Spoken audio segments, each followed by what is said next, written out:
In the Communist Manifesto, Karl Marx lays out the fundamental principles for capitalism to work. He classified two major groups of people. The first group is the bourgeoisie, which is the property owning class. And the second group is the proletariats, which is the labor class. According to Marx, in order for capitalism to function, the bourgeoisie has to exploit the labor of the proletariats. Therefore, he is saying that in order for capitalism to work, an underclass is a necessity. And the continuous exportation of the proletariats will eventually lead to a revolution. And revolutions will overthrow capitalism and transition the structure into socialism and ultimately communism. Now let's take those views and reflect them on the current status of the world. I see the current status of the world as two opposing structures, opposing forces, the West and the East, or US and China, or the Europe and Russia. The US is perhaps the most well-known representation of democracy, and China, on the other hand, is the most well-known communist country in the world, aside from the really completely communist country of North Korea. I want to explore the structure of governing a country, the structure that the government applies and uses to execute, to plan, and to govern its own country. 30 years ago, many people would think that China is a third world country.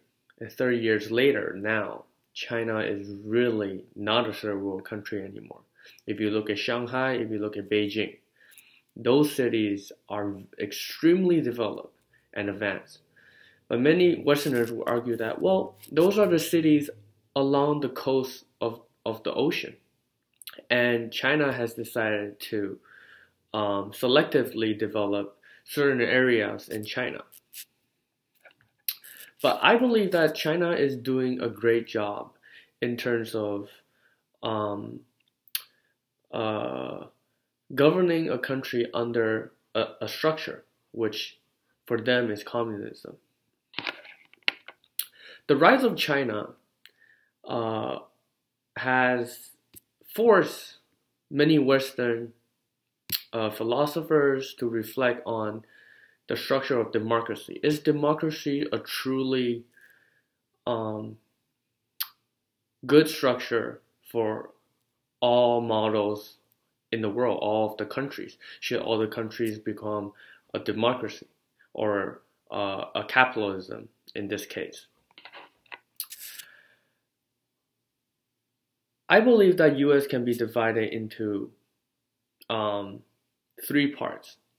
There's parts in the US that is first world. There's parts in the US that's second world. And there's parts in the US that's considered even third world, that it has no difference from places in Africa.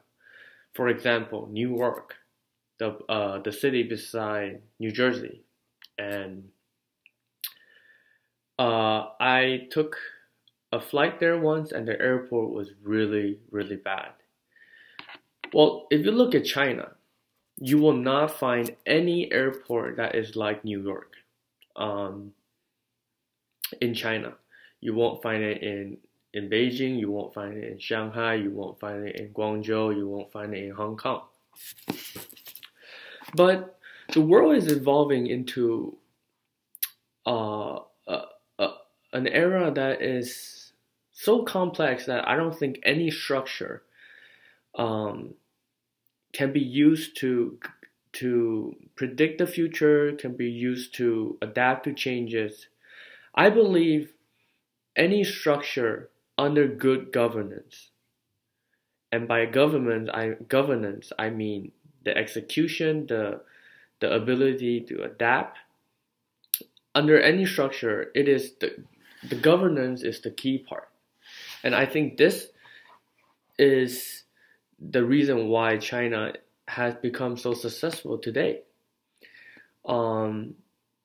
Because I believe that India, which is perhaps the next economic powerhouse, aside from Nigeria in Africa, India is a democratic country. It is under a capitalist system, but without good execution, without good governance, India is not going to develop or go to where China is right now. So I believe the future, it's not defined by any structure. It's not defined by communism or capitalism. It is defined by how the world leaders today, how they execute good governance and adapt to the ever-changing world today.